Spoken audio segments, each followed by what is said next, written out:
Welcome to another edition of Vacation Homes 101. I am your host, Jeremy Mayer, along with my friend and host, Jeff Chase. And we are bringing vacation rentals in a nutshell to you in the hopes of furthering your portfolio and profits. Good afternoon, sir. How are you today? Excellent. I can't complain. Awesome. Do you think our listeners would listen to me if I did? Probably for a minute. I think we have nice listeners. They're compassionate and caring. Good. I need more compassion and caring in my life. I'm sure we all do. How has business been for you? Good. Can't complain. I think. I could complain, but overall, I'll take what we've got. You know, especially as we start getting in towards the mid year here, things are tapering down, but not terribly so. Still, occupancy is probably hovering about 75-85%, depending on the property, and I'll take that for sure. And I'll take that for sure. So we're just coming, I think we're still technically in spring break for another week. Did you see a big surge over the spring break You period? know, most of our units are smaller, so we stay booked. But one bedrooms don't have a tremendous draw for a bunch of spring breakers. Everyone I've talked to in the Orlando, Central Florida area has said it's just been packed and crazy. And we have the cheerleading national or worlds coming up here in the next week or so. So it's just going to keep going for us. Right on. Well, interesting to note in the Facebook groups I'm part of, I don't think I have heard a lot less complaining recently, That's good. well, that's a pretty good indicator that people are being booked. Yeah. So Yeah, that's awesome. So I think our last episode we were talking about bookings and where to go, how to get there, um, how you as both a property management company and an individual homeowner can market your home without the traditional OTA model. Um, and I've heard some good feedback on that. The non OTA bookings are a lot more revenue um, because you don't have those commissions that you have to worry about. sure. Put your feet to the fire here a little bit. Do you have a percentage or any kind of data to tell me what kind of what amount of higher revenue those bookings tend to be? So, well, if you consider if you have rate parity, which is you're setting your rates on your website to match whatever's being shown on the OTAs, which I believe they require you to do anyway, or at least not be higher than them. Uh, if you match the rates to the OTAs and then give a added benefit of some sort, a bottle of wine or a welcome basket or something like that that costs you a few bucks. Uh, I can't give you dollar figures because every home has a different price point, but you can end up with 40-50% of your bookings coming in direct as opposed to OTAs by using some of the tools that we've talked about to get you in front of to get you on the top of the search engines and to get people searching for you. Perfect. And I did also confirm that um, I think I mentioned on the last show that the OTAs will tell you that roughly 50% of the people that go to the OTAs peel off and book directly with the provider or with another um, competitor. For example, if they started the 50%. search on Expedia, they booked on Booking. Sorry, what'd you say? I'm a little honestly, I'm a little shocked at that number. So 50% is the statement. So for every two people that look on Airbnb that book, one of them goes to book somewhere else. That's it. Interesting. All the more reason that we should make sure that we are easy to find outside of platform. So that's one of the things I wanted to talk to you about today is I thought it would be great to bring up the topic of the decade, which is AI and how AI um, is being used, can be used to improve bookings. Do you have any experience with AI? Only in a limited sort of way. I am personally convinced that it is helpful if I can ever make time to wrap my brain around it and apply it in a way that is helpful. I trust that you have something you can share with us that gives me some of those answers. Well, the cool thing about AI is that you can ask AI how to use it. So you can pull up any Gronk or Perplexity, ChatGPT, any of those, and say, "Hey, how do I use you? What are you good for?" Uh, in your own words, ask AI what you can use it for and how to use it. You can even ask it, "Can you give me the best prompts to do a certain task?" And it'll tell you how to do that. But it AI has vastly changed marketing to a level that I don't think people realize is happening, but it's happening under their nose, and Yeah. they gotta they gotta attack some of these things rather quickly. So my When son, you say they need to attack some of those things, you're saying us as operators need to yes, jump on jump on those quickly. Okay. yeah, you got to jump on it. Like for example, you've heard SEO, search engine optimization. That has been the talk for the last 20 years. And if you're not doing SEO, you're you're failing. Well, SEO is no longer a thing. It's gone. It's useless. If you're doing good at SEO, you're failing. My my first thought is, oh, what a relief! I don't have to worry about that anymore. Yeah, but it's been replaced. So, it, so if you get a chance, Google SGE.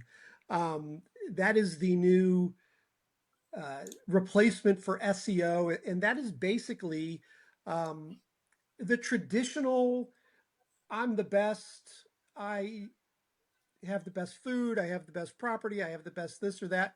It just doesn't work anymore. Everybody says that, and you're one among many.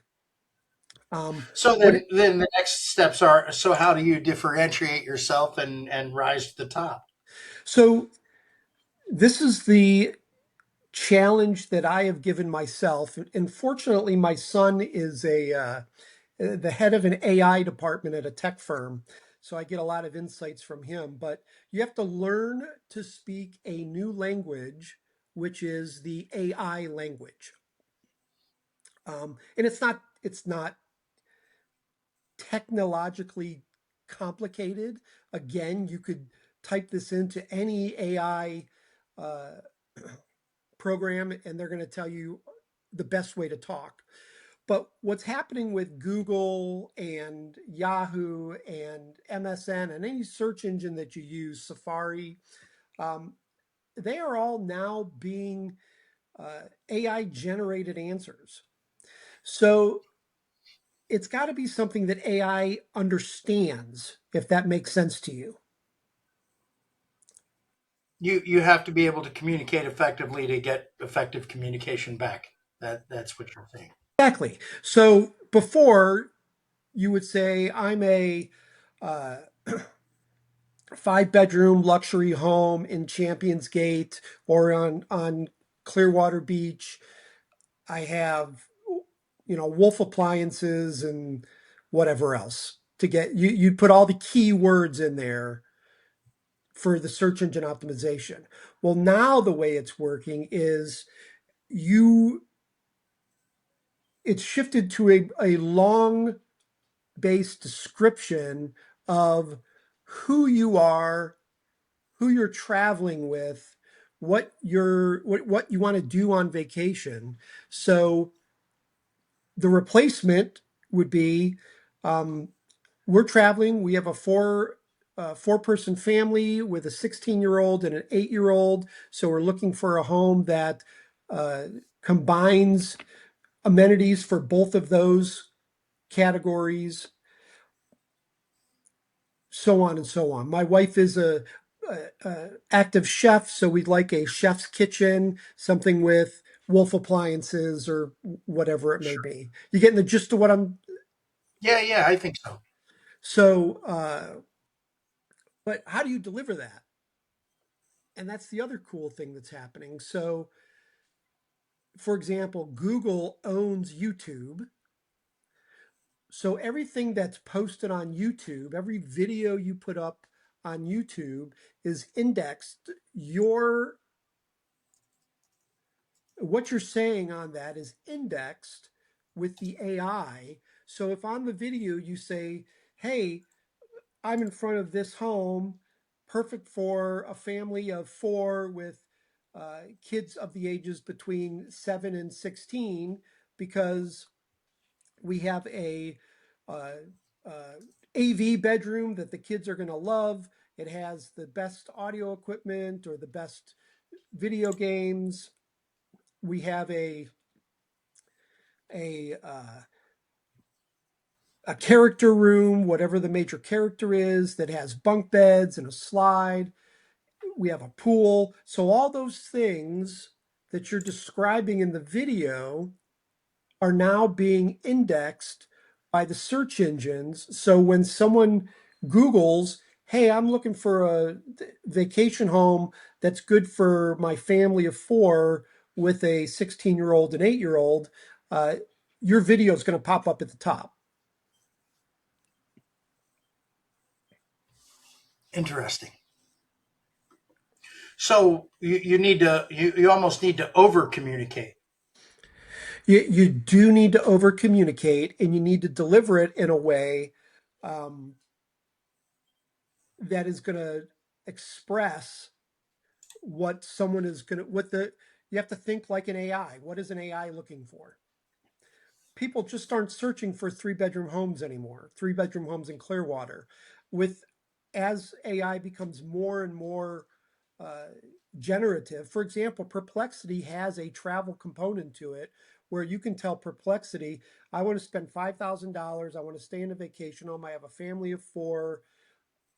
Give it all the information, and Perplexity is going to ask you questions to find out what you want to do, and then it's going to go out and build you an itinerary and a narrative with the components that you asked for in your conversation with them. And the AI tool is not going to go to your web page and look at static content that is identical to everyone else's static content. Sure. Oh, the other big thing, reviews.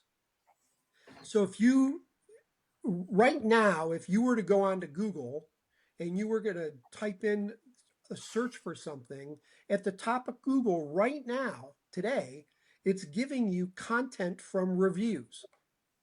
It's giving you a summary from reviews. Well, if you don't have any reviews, you're never going to be on the top of the search list. So you need reviews desperately. And you need to encourage the people doing the reviews to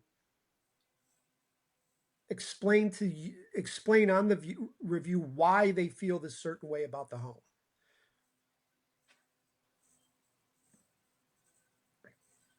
I think they call it natural language. Interesting. So reviews are more important than ever. Over communication with your listings and your website is more important than ever. What else? So you want to make sure everything is aligned. You should have a social media presence that's very active. It's more important today than ever for it to be active.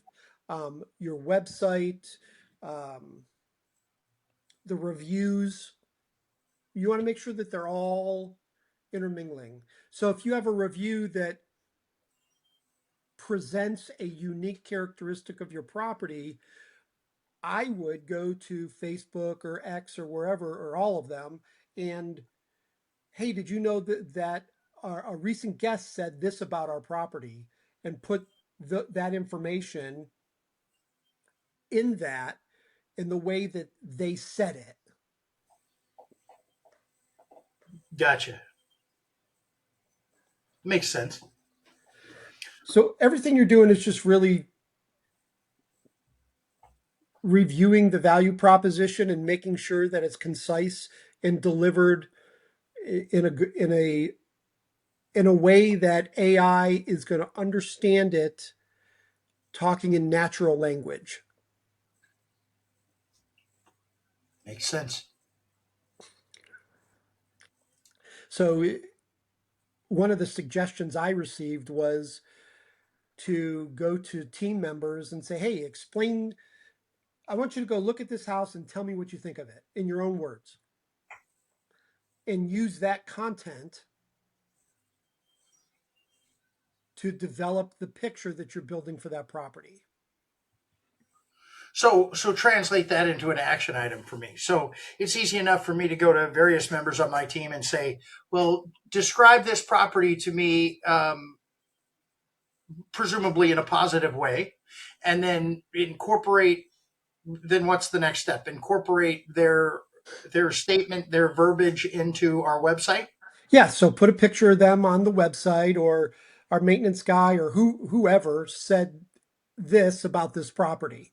Now all of a sudden you have natural language reviews that are created by your team. So they're going to be positive. You don't have to worry about the negative review, and you're posting that on your website. Gotcha. If they'll let you video them, video them. Just have them So take do off both. at Have have 100%. the text next to a quick video blurb of them leaving their review. Yeah. So that brings up an interesting point to me. So at some point, I should be asking guests to leave me video reviews. Oh, absolutely.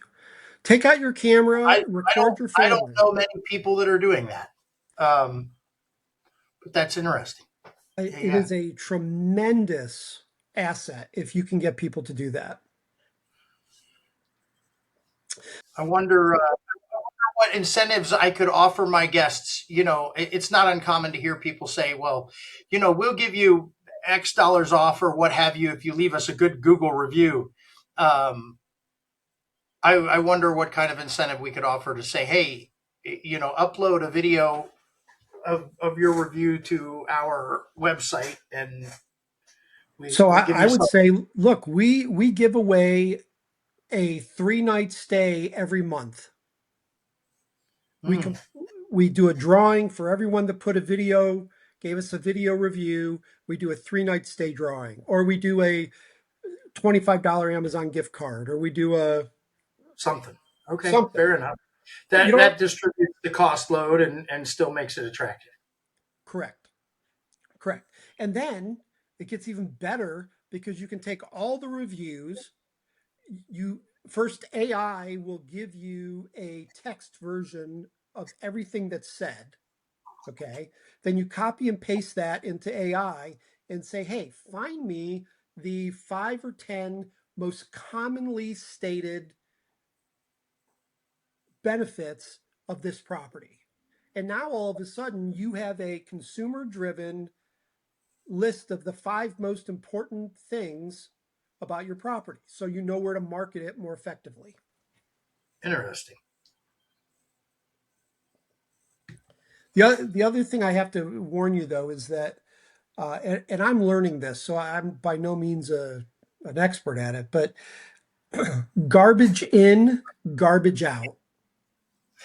That's old and still relevant today. It is so relevant with AI because AI is only going to give you back as much as you give into it. So kick around with me a little strategy for preventing that to occur? Obviously, I'm trying to make statements to AI to get positive results out. So, what steps can I make to ensure that I'm not accidentally stepping into a garbage in, garbage out situation? So that's a great question. And a new idea is to have an AI page on your website and give examples of statements that guests can put in AI to generate a response that they're looking for. For example, if you say, I want a 3 bedroom home in Orlando, you're going to get 1,000 3 bedroom homes in Orlando. If you say, I want a 3 bedroom home, single story with a pool that is has a 10-foot deep area, we prefer something that has that the sun sets behind it, so the back of the home is facing the west. We like more modern or we like more traditional. So the more information you give AI, the more concise it can drill down what you're looking for and find it. Sure. And I've tried the travel aspect of it. It's amazing. It's scary amazing. Interesting. I'm going to have to see if I can't get the wife on board with that with our upcoming itinerary. But so I feel like my specific question was what can I do to prevent accidentally stepping into garbage in? And then you answered, but I wasn't able to transfer your answer to my question. So help me hit that again. To prevent garbage in, keep in mind that you want to give AI um, I forgot the term I already used for it, a natural language question that clarifies the who, what, where, when, why, Okay. how, what does it Okay. So taste that like? that that answers my question from a traveling perspective. I think my when I asked the question, I was trying to get an answer, uh, and I'm not sure now that it's relevant, but I was trying to get an answer from a host perspective. What things can I do from a hosting perspective with AI that prevents me from or assists me in communicating effectively with the AI towards my goals? Well, Just like, clarity uh, of question. again, the absolute best thing about AI is you can ask AI that exact question and it'll give you a list of Okay, suggested phrases to use to get what you're looking for. So I would type into AI. I have a 4 bedroom vacation home, and it's in Clearwater.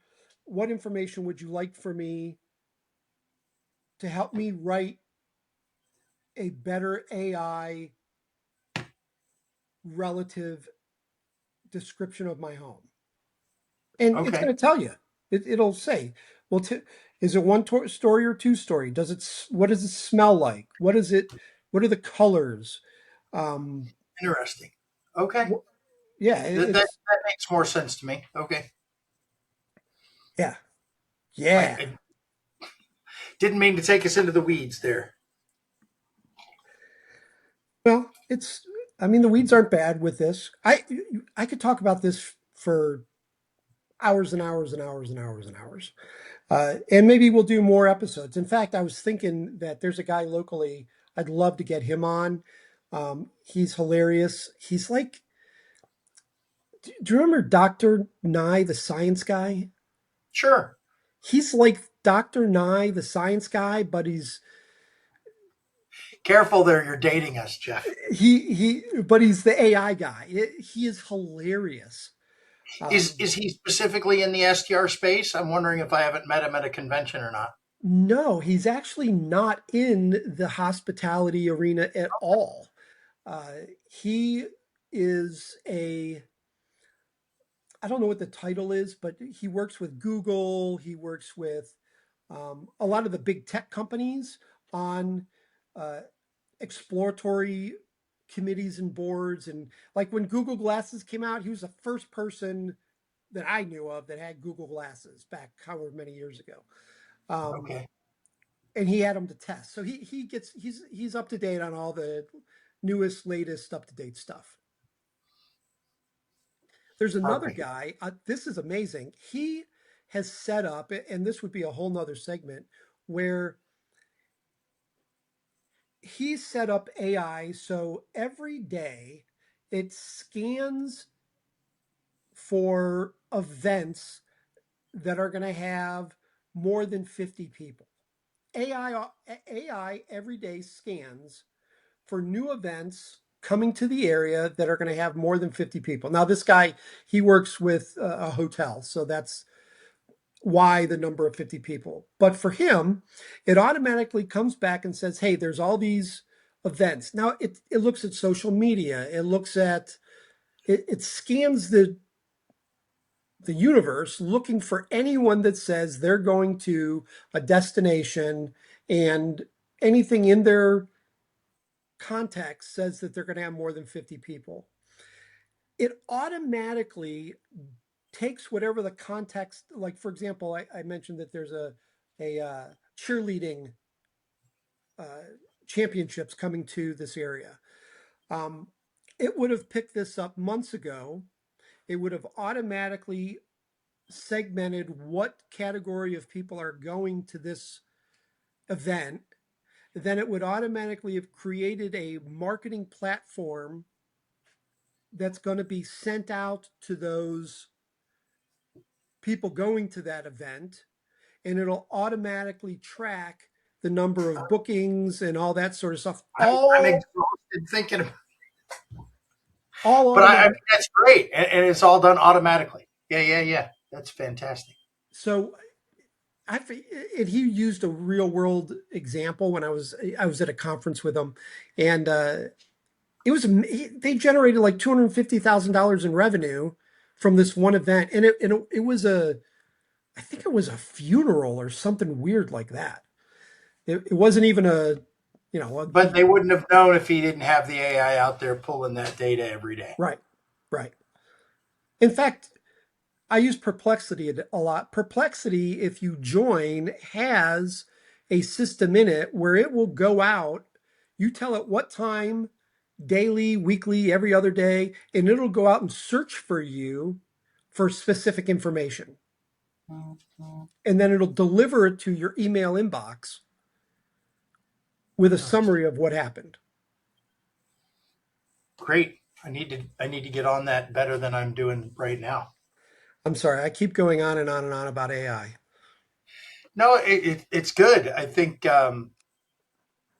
I need to get my teeth sunk into it enough that I quit feeling overwhelmed when I think about it and actually start getting some results because that's the path to progress for me. So, for me, I started in it by just taking action. I went to ChatGPT and I typed in, how do I use ChatGPT? And it gave me a great explanation. And then I said, how do I do that? And it gave me a great explanation. And it pulled me into the point where I was excited about it. Um, so then I got on YouTube and started watching some YouTube channels. The reason I use Perplexity is because it's it's one of the so all of these providers have a free platform and have a paid platform. If you really want to get deep into it, you need to pay for the paid platform. Sure. They're $20 to $40 a month, depending on the level that you want to get into it. For a small business consumer, you're looking at $20 to $30 a month. But then I found Perplexity, which it's one price, which is less expensive than the others, and you get all of them in one. So Okay. like Perplexity, for example, it's $20 a month. You get Chat GPT, Gemini, um, Gronk, Perplexity, and a number of other ones. And man, you can use them for so many things. Okay.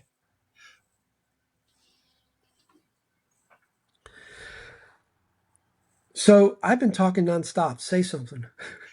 Well, it's obvious. I'll be frank. I'm a little jealous of your. You're further along the AI curve than I. Um, so you've already got a taste of the success, so to speak. For me, I'm like, it sounds daunting. I mean, I've used it for minor things, but full integration into what I do. I gotta say, I'd be super passionate about maybe getting some of my time back, but then I'm now I'm added with I have all these new tasks to do to get my time back, which exhausts me. So Well, I'll start looking into it more. let me give you just a few takeaways. Number one, SEO is gone. Forget about it. Forget about it. Again, You, that's a relief. SEO is gone. SGE is in. Correct. yes, SGE. yes. Videos and reviews are astronomically important. Saying things in logical language like you're speaking, not edited like we used to do. If there's a takeaway for you guys in this one, that's it. Start getting as many videos as you can up on YouTube, on your website. They don't have to be fancy, they can be Preferably shorts. cross-linked. Yes, YouTube to our website. Yeah, but what you don't need to be a video editor, is I guess what I'm saying. First of all, there's AI apps that'll edit it for you, Sure. but just take a video and upload it so that it can get indexed. Okay. That's it. Just do it. Take action. Just do it. Yeah. All right. So when are you leaving?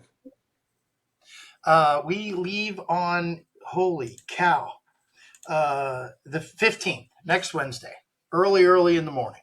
So, guys, you don't know this, but Jeremy is going to be broadcasting live from the Philippines.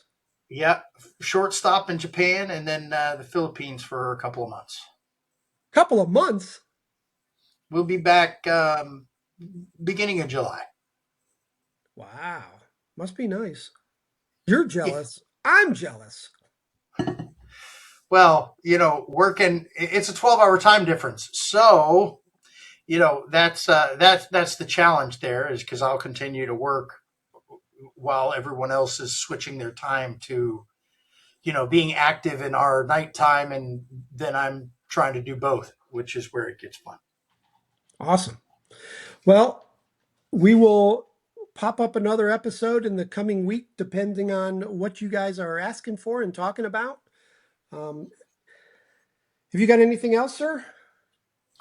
No, I think that's a lot of stuff to chew on, and I'm excited about trying to implement a little bit of it and getting it involved in our operation. So All right. Thank you, appreciate everyone. you and heavy lifting. Thank you, everyone, for being with us. This is Vacation Homes 101, and we are out. Have a great day, everybody.